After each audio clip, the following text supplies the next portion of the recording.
5 goals. What's the end result? So that once you get into fellowship, you're supposed to be looking at that and not be looking at the wrong thing. That's one of the reasons these people get distracted. Number 1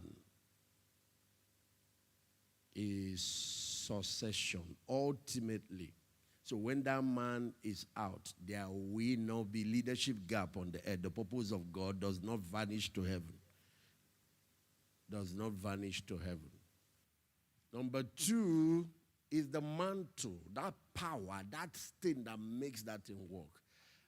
That you grab it. It is not to start looking at the car the man drive or his suit, start comparing with his style. Is to you remember that the ones that followed Jesus that reached Pentecost collected it. Judas was no more there. It's the money thing that destroyed them. Number 3 is the wisdom and the skills. If reading textbooks can just give you the thing, why should you go to medical school? Why do you have to go to school to learn how to fly aircraft? Stay now, buy the biggest textbook and read everything about aircraft and become a pilot. Just load your child with all the textbooks of medicine. Let him become a doctor. If tapes alone and books alone can do it, we heard him say, follow me. That's where the making of leadership happens. So what happens is skills, wisdom is transferred so that you don't repeat mistakes and make all the... Even some of the mistakes of the leader, when you are on close and you see it, it's not for you to criticize him, it's for you to learn what not to do. Actually, if by observing Saul, David knew some things that he should not try. Did you see when he was saying, take not your spirit? Because he saw that God could take it from a leader.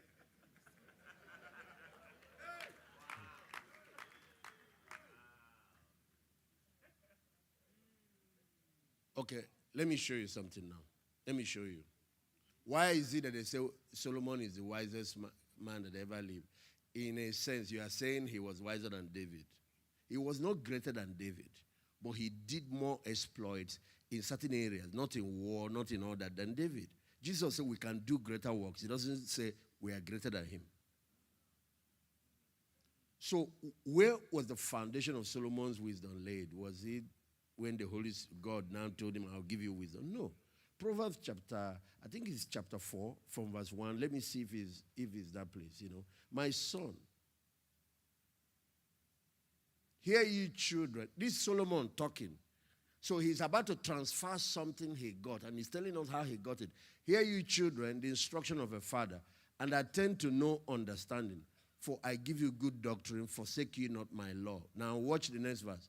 For I was my father's what? Tender and only beloved in the sight of my... Why the Absaloms are trying to take over, collect power ahead of time? Solomon was understudying David. Now watch verse 4. He taught me also and said to me, let thy heart retain my... Do you see what he's passing now? He's mentoring the next generation and he's saying, this is what David taught me. And he's told me, keep my commandments and what? Look at the next verse. It was David that told him, get wisdom. So when God gave him that option, how did he know what to ask? Look at what David told him. He said, get wisdom, get understanding, forget it not, neither declare from the words of my mouth. Verse 6. Forsake her not, and she shall preserve thee. Love her, and she shall keep thee. Verse 7. Now watch. Wisdom is what? Wisdom is the principality. It's not the words of Solomon. It's the words of David. That's what he told him. That's the capital you need for your destiny. So when God gave him opportunity, you know what the guy asked?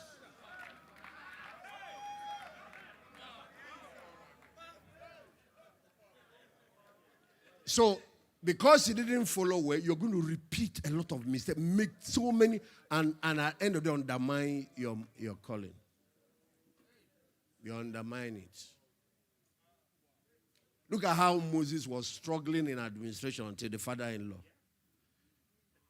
And that's the man he served for 40 years. He was looking after his sheep. He came there just in one session. He corrected his structure and administration and ministry. I would have killed him before his time.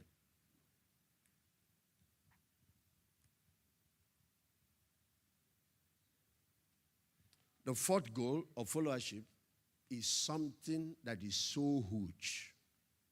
So huge. And the part of the country where I'm from, where people don't want to, everybody wants to break away, starting. This is the disaster. What has caused so much disaster is character formation. Now, many of you are founders of ministry, leaders of ministry. You're sleeping around with your girls. You don't have financial integrity. You jumped away from followership. And now you can't cure your leprosy. Is the leader. That time you thought you were getting angry, he was correcting his character. And that is the foundation for your greatness. That is the foundation that will carry everything you're going to build. Your building, your anointing, your influence, all of those things. And now you have a building without foundation. Now the people you're producing are trying to build like that again. They want skyscrapers with no foundation. Because character is digging deep. It's digging into the ground. Digging in. Till you have that substructure that will carry everything. That's what has saved me. Oh, this thing. I'm so grateful today. That's what has saved me. What you meet when you start launching a ministry.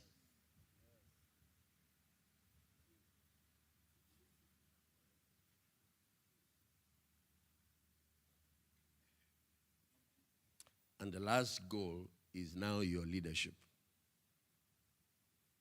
Finally, that whole thing is grooming you for leadership. So once you are in followership, that is leadership in the making. That is not textbook leadership. It's not classroom leadership. Followership is leadership in its formative years. Now, just look at our children. Pastor Victor has Joshua. I have a Joshua in my hand. How long does God place them under our care? I want you to watch followership now. Because a day is coming, it will be leave father and mother and be joined to your wife, and you become, and a new family starts. Yeah, though father-son relationship is eternal, but there is a time of, but how long did you put them? 18 years in some places, 25 years in some places, depending on. So how long? 30 years. How long for Jesus? You remember at 12 when he tried to, the next thing he had to go and submit to his parents. There are a lot of things. All these minister access, minister at 7, forget it, it doesn't work. I have 2 that I used to invite. That one that was 6 years that was preaching, I won't call his name, for some of you have seen. Once hormone started, he turned a teenager. Girls destroyed him, then other things. 3 major vices that were terrible destroyed the guy. Last time I saw him, he was carcass. He was asking me to minister deliverance. He's been bound by a series of issues. Because that's the time they should have made him go and obey his parents like Jesus. Go to school. Get all that. Then, I'm not saying you can't have small time to share in children's church, but that's not the time to be traveling around the world. Because now that you are tired to travel the world, you're no more in ministry. And that's the same thing that is happening now. We have a lot of teenage pastors, teenage pregnancies, teenage bishops, teenage general overseers, and not just teenage ones. We have baby general overseers, baby bishops, baby apostles all over the place. Poo-pooing in the body of Christ, messing up pulpits, messing up. And unbelievers can see the nakedness. Today's church. Run out. If you run out in first year in medical school, can you practice medicine? Would they arrest you? To just give you introduction, in school of piloting, you take off. I don't have time. I need to fly this thing. Who will enter your plane? Won't you be dead? And that's how you are ruining lives because of this. So now I'm going to give you 12 back doors that teaching on followership covers. You hear about church that there's a big front door and there's a back door that needs to be closed. Let me now give you 12 back doors. It is this teaching and the application of the skills that covers it. Number one is your own self. There is a back door of self-deception and self-destruction, where the lack of humility, lack of character, lack of integrity, and all of that is going to blow you. It doesn't matter how much anointing you carry. It's going to mess you up. So, in your own personal life, find somebody you submit to. I don't care who you are. I say I don't care who you are. I don't care what title you are going by now. You know, it's amazing that after Bishop Oyede was submitted to Papa Idahosa, and Papa Idahosa finally died. At that level of success, he still carried himself and went to Pastor Adeboye to put on that. Headless heads will not return back from the battlefront to be cut off. There is no covering over you. You're a building without roof. You know, recently, he was making a trip and he's going to fly across the Mediterranean Sea, Cyprus, and with the private jets. And that morning, Pastor Adeboye calls him and said, and then come. He said, wait until I come. And he got to the house. He prays for me. He said, Dad. He said, but the Lord has. You see, there is a covering on the man. And then, this with that. And he goes. On their way back, the plane engine failed. The pilot said, first engine has gone off. And guess where? On top of the Mediterranean Sea. At least Nigerian Africans are crossing to go to Europe and they are dying there. But now somebody is about to go on air. And while they are done, the second engine goes off. And now there is nothing to fly with. He said, he just told the man, find any nearest airport and see if you can land. Can you glide? How do you do that without engine? He said he relaxed his chair and slept. Because the man came in the morning and prayed that. So how can I still die here? It's either, and they don't, both the pilot and nobody has been able to explain how that plane was able to fly to the nearest airport. Because you don't fly when you don't have engine, you start falling. And landed smoothly. People don't know anything. People don't know this thing. So the first thing is yourself. Put a roof over your head. You need somebody to submit to. You run away from it. You have started ministry. Now you have to run back to it. That's part of what I did with myself.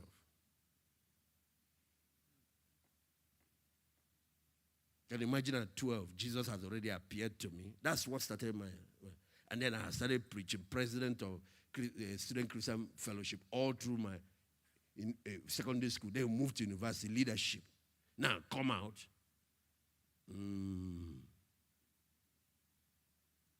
I had to forget all those things and go on. Number 2, there is a back door. If they are not taught this, and they are not groomed this, Satan will go and harness that. Is your wife.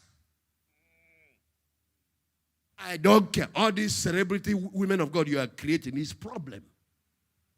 They have to be taught this and taught this and study and they will understand it. That is where Satan brought Adam down from. That is where most of the major issues that are going are coming from. So families. And then we are creating celebrity women of God. So what do we have now? We are having the same rate of divorce as the entertainers. Because it's all Babylon. You're not supposed to have 2 different ministries. You're supposed to have a ministry complementing the other. Remember that one of the purposes of followership is to complement the weaknesses of your leader. You're not called there to criticize his weaknesses. His weaknesses is opportunity for you to add something, add value. Hello. The purpose of followership is to complement, not to compete with your leader.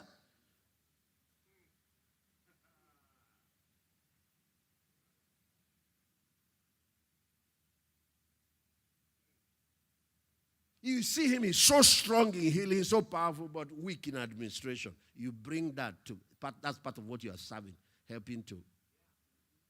But when you go, you say, can you imagine? The man doesn't know how to administer. You start talking, you destroy yourself. You are brought close so you can see that area of relevance and add value in that place. That's what is going on in marriage. In marriage is not to create two different things. It's to create two things that complement.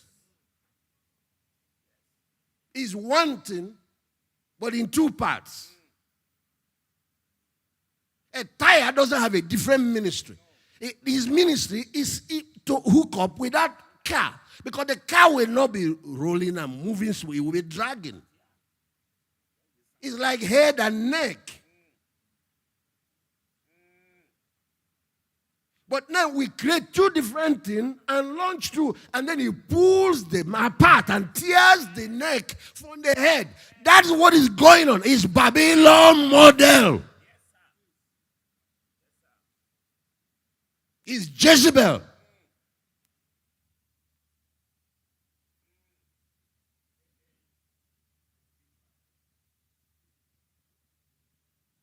And the husband, like the pastor, might even be a quiet pastor, teacher. Maybe it's the wife that is evangelistic, and you can do crusade field stadium. It doesn't mean anything. You are just allowed to do the part where he is.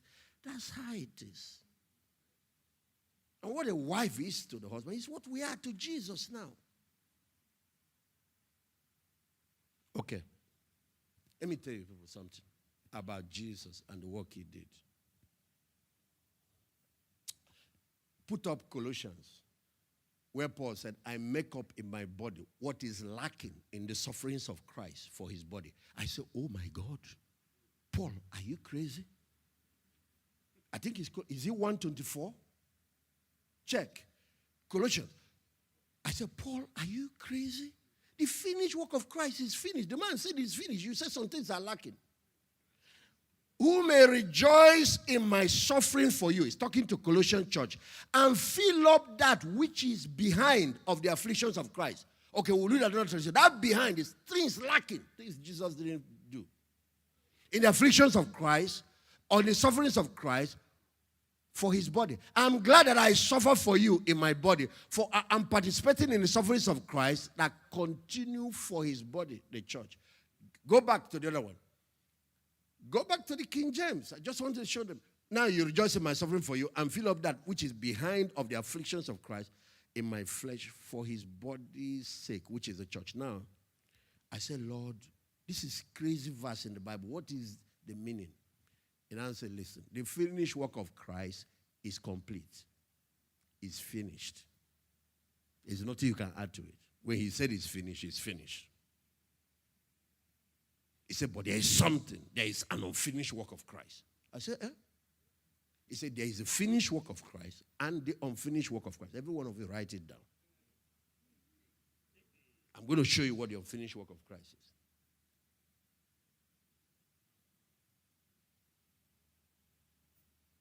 The unfinished work of Christ is now the job of world evangelization or discipling the nations. You have died, but the death is not saving anybody until somebody goes to tell them. And you finish dying, rose, and vanished to heaven. You are not traveling around telling them. Now you have gone to heaven and you sat down. How will this thing that you suffered and labored for be spread? People are still dying, going to hell, yet the solution is available. How do we get it to them? That's where his bride now has a ministry. If God finishes everything, then he made us his image, we will be lazy in eternity. Hello? Do you know that there is an unfinished work of creation, that God did not create everything, yet creation was finished? The unfinished work, God completed creation and rested, said everything was good. But the unfinished work of creation is that God makes trees, he doesn't make chairs and furniture. God makes curtains, he doesn't make sheds. The guys were running around naked. Thank God they were covered by the glory. God makes gold ore, he doesn't make jewelries and trinkets. Not that he can't, but he didn't.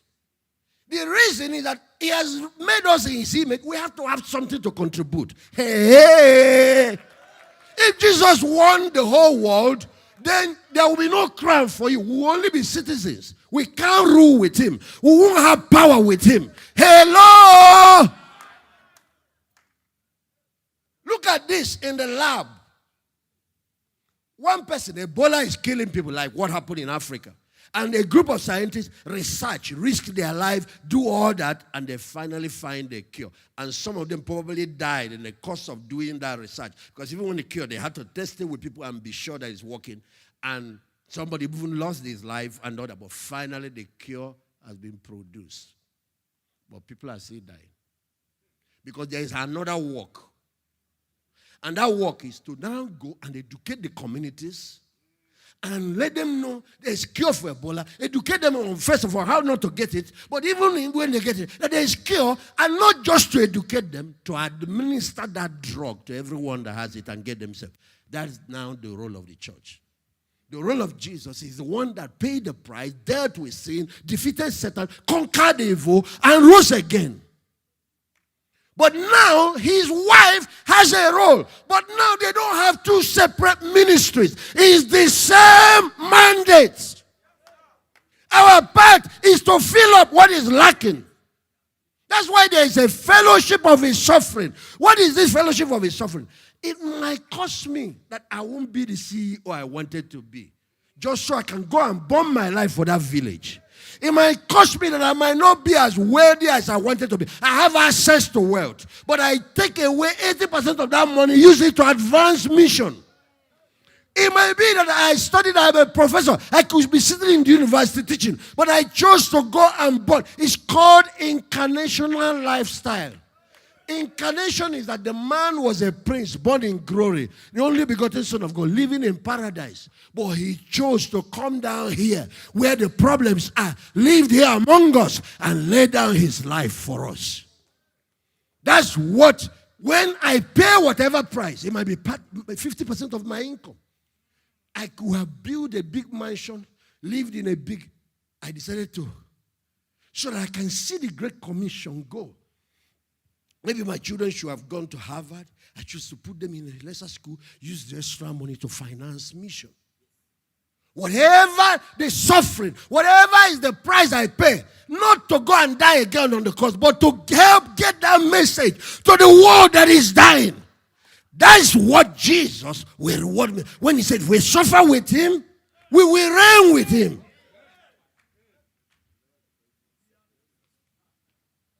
You are giving your money, you are complaining, you don't understand. He gave his life. You have to give something. If the kingdom does not cost you anything, you did not discover it. I doubt if you are going to heaven. Everybody that finds that kingdom sells what he has to buy, to make investment. Is somebody hearing what I'm saying? You're not paying any price. I doubt if you have genuinely saved. Maybe there's something. Somebody sold some fake gospel to you. You don't understand what we are doing here. Is that not what he said? Take up your cross. You have to your own price to pay. He has paid his own. You have to pay. There's a cross, finished work of Jesus on the cross. There's a cross of the believer to carry. There's dying to self, but he died for us. There's also dying to self to follow him. So now, what's the mission of the church? A different thing for breakthrough. Church exists so that we can get rich.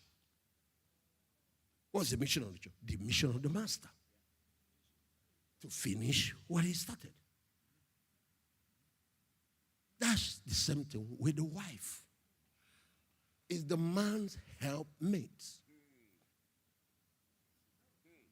The expression might be different from how the husband, because her own might be administration. While you are the one on the.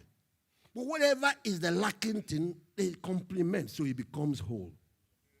Hello. It might be another ministry. Maybe you, for example, now, if you watch Kenneth Copeland and Gloria Copeland, why Kenneth Copeland is a great teacher, flows, is Gloria that is operating in the gifts of healing. It's not for you to go now and become another. The same ministry.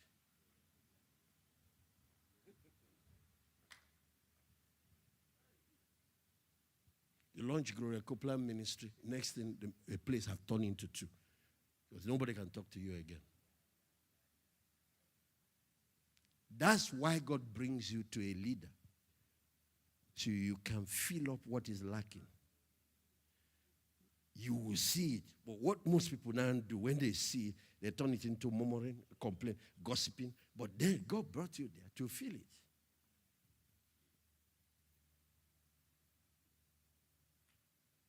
Okay, I said there are doors to close. Even if it's 7, I can give you. Close the door of no leadership first in your own life. Because that's an open door for Satan. You have nobody you submit. Then you have a big problem. You have a very big problem. The enemy can eat you like breakfast. You will have moral problems, character problems, a lot of vices. And finally, it will take care of you if you don't take care of it. If you don't make yourself accountable to somebody, you are in a mess. Don't care what title you wear. So second is your spouse, because the devil doesn't come through the front door. He always goes through the back door. He didn't come to challenge Adam. He just left him alone. He's the man that has dominion authority. He just went through the. He didn't come to challenge Jesus. They had their own time in the wilderness. He just went through Peter. And went through Judas. That's the principle. When God talks, he talks to the leader. When the devil does, he goes to the subordinates. Because that's what he does.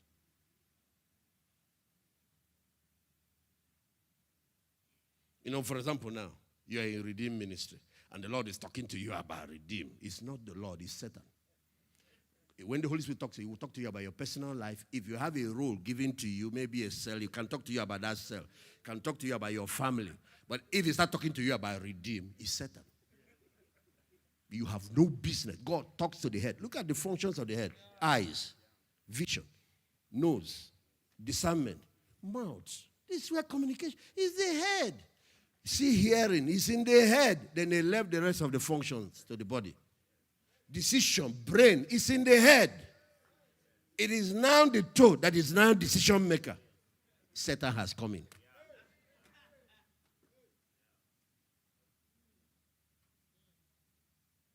Okay. So your wife taught your children. If they are not taught this, that's where the devil will go and enter. He will enter there. And for some of us, he will now use that to pay you for all the things you did to him. Number 4, your pastors, because we're in a spiritual, you are ministers. The pastors you are raising, but we say you are leaders, because a leader is given a team of leaders. Your leaders. That's where he will go in. He will enter some. Judas, Peter, this one. If you teach them this, you kill many demons. And that's why many ministries, especially in the eastern part of the country, are not doing well. They don't teach followership. Everybody wants to be a leader. Everybody. Call it leadership, leader-centric culture. That's what at least our Southwest do better job than. But the madness is everywhere now. Because they said their last days is an era of rebellion. He says the spirit of lawlessness that is going to be prevailing. The spirit of Antichrist is the spirit of lawlessness. So you see how social media are attacking fathers, attacking. Stay away from such things for your good.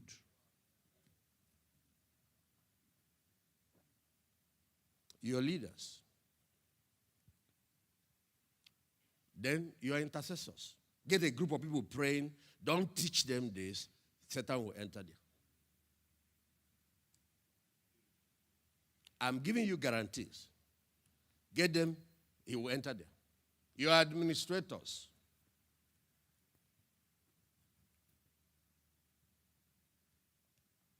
Yeah, sometimes they say, your managers, overseers.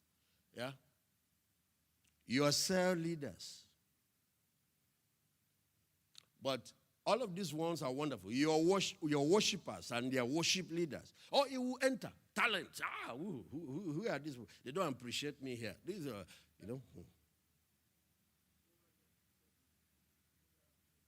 And some will go sell out to the devil completely, become another. You know how many of them we have lost? Because what the devil did in heaven, that's what he's doing on earth. But this is the group I want to emphasize. They are as deadly as training your wife and children. These ones are your armor bearers.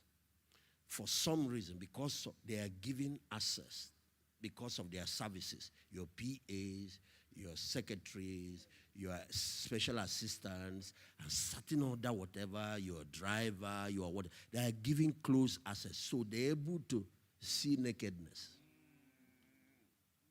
They see what Ham was able to see. Ham was only able to see that because he was born in that house, his father's house. But he saw how he handled it and he destroyed himself and his generation. Now, some of these ones that are giving close access, that come on a close range, if you don't train them, that's where Satan will be living.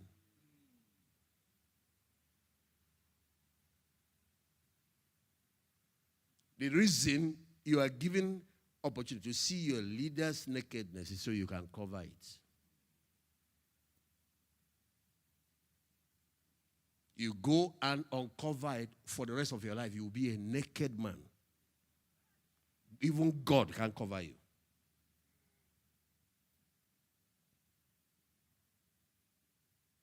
Now, there is another group that is extremely sensitive. You have to train them. And I'm going to give you a secret. Create ministries and structure so that periodically you have. Even if it's once in a month you meet with this, is your financiers and covenant partners. Oh, Satan watches. The ministry is making impact. He's going to look for the financial base and go there and hit it and attack it and cut it off. If you don't have ministries towards them, so that's why you see some ministries, they have partnership conferences, they have periodically. I don't care if there are only 3 people that are your major whatever. Meet once in a month and you come and minister to them and you have to teach them.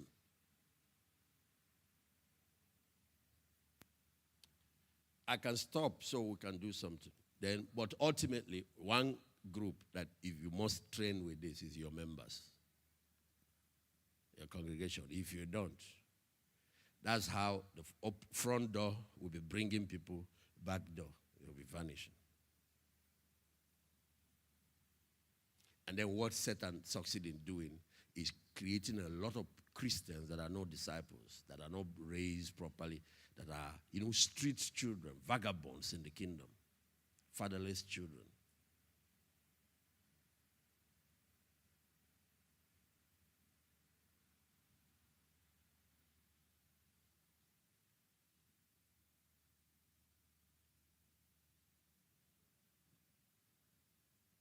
Okay, let me see if you can get up to 12 skills. I need some people to come, but I'm going to mention some. The principles and skills of leadership. Let me just mention like 12. They have been mentioned, but some other ones are not mentioned. For example, the principle of trust. Yeah. For example, the principle of prayer. You have to be praying for your leader. It's part of the skill of followership. The principle of Number 3, the principle of focus. Now, if I want to write a book for the secular world, I might not put prayer. I will now pray wishing your leader well. You want him to succeed. And that is what we put sometimes we change languages depending on who we are communicating to. There is a principle of submission. I'll get some people here now with chairs. There is a principle of focus. I don't know if we have dealt with that. There is a principle of honor. Honor. If you want to reach those goals we talked about, you can even do more exploits than him. Operate at their principles. There's a principle of meekness, and this means have the right attitude to training, to be teachable, be correctable, be moldable. Humble yourself. There's a principle of self-denial. Followership and selfish ambition does not work together. lay down so you can get what you need, and every other thing will follow it. There's a principle of patience. This thing requires time. No, Daddy, I'm 9 years old. I want to marry. I'm tired of this house. And I found a boyfriend in school. I need to leave. And if a small poverty has started, something is showing on the chest. I'm tired. If it's either you guys agree with the guy, or I'll leave. I'll run away myself. The principle of covering. That's cover the weakness and the nakedness of your leader. Many scriptural verses warns against uncovering your father's nakedness. The principle of complementation. Bring what is missing and fill up that gap that is lacking. Don't compete. Don't start looking for the limelight and all that. The principle of defense. Just like children are weapons of war. You remember, a man that has many of them will speak with the enemy at the gate. When God gives it for us, is to train, give you an army. It's an army that God gave to the leader by giving him followers. An army. On the part of the leader, he has to equip them and arm them. But on the part of them, they need to know that they have to fight their leader's battles. David killed Goliath because he killed Saul's Goliath. But later he found out that he has removed part of what would have killed him. Because Goliath had 5 brothers, or 4 extra to make it 5, whichever way. He has just reduced his own problem. Because the day he mounted leadership, all the remaining giants came after him. If he had killed all of them, then he would have solved his future problem. Kill your leader's enemies. I don't mean go and kill human beings. But when Peter took that knife and cut off somebody's head, Jesus did not rebuke him. He didn't say you are going to hell. He only said, if you do this, then how do we fulfill what the Father has asked us to do? Put your sword back. He didn't say throw away your sword. He did not say that. He said put it back. Because at one time he was the one that instructed him to buy it. He said anyone who has no sword, sell your shoe to get one. In other words, in fellowship, you must be ready to defend the mandate. David's men said to him at one time, you won't go out again with us, lest you quench the light of Israel. Another thing they said, your head is worth more than 10,000 of us. And then they say everybody is equal. You don't know anything. They're equal in creation, not equal in function. Anyway, the principle of sensitivity. And it's not just sensitivity to God, so I know my leader is going like when he was talking. No, sensitivity to your leader. When he makes sign, you can pick what he needs. You preempt them sometimes. You don't need to. Dr. Kurt will be speaking this evening, and I came with him for a US. My job is to serve him, or maybe you are assigned to him here. I need to iron 3 suits. Iron this and iron this, because I don't know the one he will want to. Preempt the needs and put solution around the corner. Let me even bring this extra thing in case he needs it. If he doesn't need it, no problem. And then he turns, where is my... He said, oh, sorry, sir. You know what some people do? For example, you are serving a leader, you come. He finishes, and he's gisting, and he's going to the car. His Bibles are still left. His phone is still there. And then he gets some to realize that his phone, but there is somebody serving him. And where is my phone? He said, oh, sorry, sir, we left it in church. You are a fool. That's how God marks who to finish off from program. That's also where he marks those he's going to promote those. Because if you can be sensitive to a man you see, how can you be sensitive to God you don't? You remember what happened when David met Saul sleeping? Saul was pursuing him. And he came cut off some portion of his and went up. David now woke him up. But he didn't insult him. He started talking about his armor bearer. He said, that guy deserves death.